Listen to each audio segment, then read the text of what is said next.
Hello, I'm Dr. Anjali Bhatawdekar. I'm a pediatrician. Hello, I'm Dr. Manoj Bhatawdekar. I'm a psychiatrist. In this series on parenting, we have been talking about food and food habits of children. As usual, we have a question from a parent. Thank you, Varsha. The question says, there are two questions. I'll read the first question. The question says, my child does not drink milk at all. The child vomits if forced to have milk. So, if the child doesn't get milk, how will the child grow? This is a very common question asked to us by parents. We are always told that milk is a complete food and that's why children should be taking it.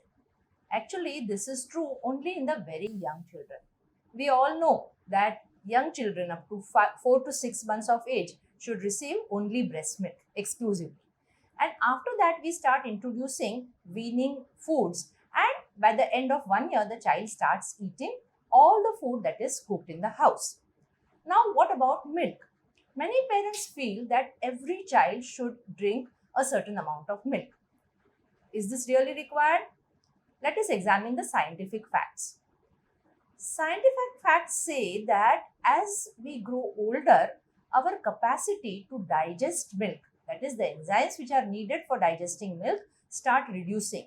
And as we become adults, this capacity is reduced by a large extent. So, actually, milk is digested well only in the first year or so of life. After that, all the nutrients which are required for the growth of the baby, growth of the child, are adequately found in the diet that the child eats. So, actually, there is no need to force milk onto a child who does not like milk.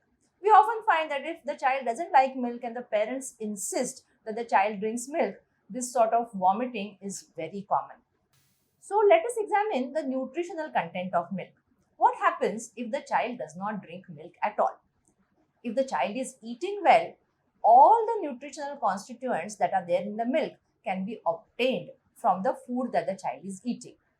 Let us see, milk contains lactose, that is sugars, which you can get from carbohydrates in the diet, proteins, which we already talked about the protein content of a diet, which we can get from various objects in the diet, and calcium. So actually, even if the child does not take milk, all these nutritional constituents can be obtained from a healthy diet. About calcium, many parents have this query that if the child doesn't have milk, how will he get enough calcium? Let us remember that though milk contains a lot of calcium, it also contains phosphorus. So, this calcium phosphate is formed, and in fact, this is excreted in the stools. So, what we find generally is if a child is drinking too much milk, there are some children who drink 1 liter or 1.5 liter of milk per day. These children are in fact constipated. These children, because they are just drinking a lot of milk and not taking a healthy diet, they also have some other dietary deficiencies like anemia, and they are not really fully healthy, though they may look good in weight. So, milk alone is not enough for the child's growth. But still, if you feel that the child should be having milk and the child doesn't like it, what can you do? Remember that the older child, should not be drinking more than half a liter of milk throughout the day, because if he drinks too much, then it is going to affect his nutritional requirements. So, if you want the child to have that milk, you can either give it in the form of, say, milkshakes. You can have a fruit milkshake, banana milkshake, chiku milkshake, mango milkshake in the mango season, or dry fruit milkshakes, nuts milkshake. Otherwise, if the child likes this is perfectly fine. But this fruit or dry fruit milkshake is much better than adding some supplements to the milk to make the child drink the milk.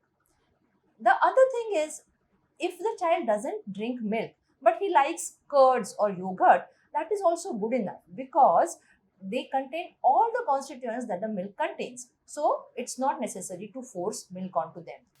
Other milk products like paneer and cheese are also good nutritionally, and if the child doesn't like milk but likes these products, let him have them. Please do not force milk onto them. The other important factor about calcium. Now let us remember that calcium, if there's enough calcium in the diet, but there is no vitamin D, this calcium will not be absorbed well. So actually what you need is a good amount of vitamin D in the diet. And for that, there is a very simple method to get enough vitamin D. Let us remember that our bodies are excellent factories.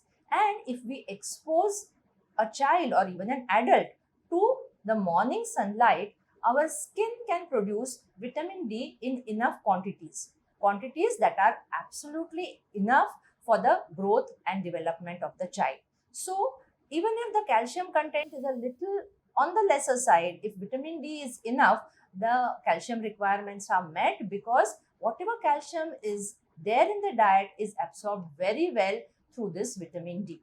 So, once again, let me repeat, if the child doesn't like milk, there's no need to force it onto him. Give him through other products, give him through milkshakes or some such things. The second question that we have is about dry fruits. You mentioned about dry fruits. So this parent is asking, should I give dry fruits to my child? If yes, which ones, how much, how many, etc. Yes, many parents have this question about dry fruits.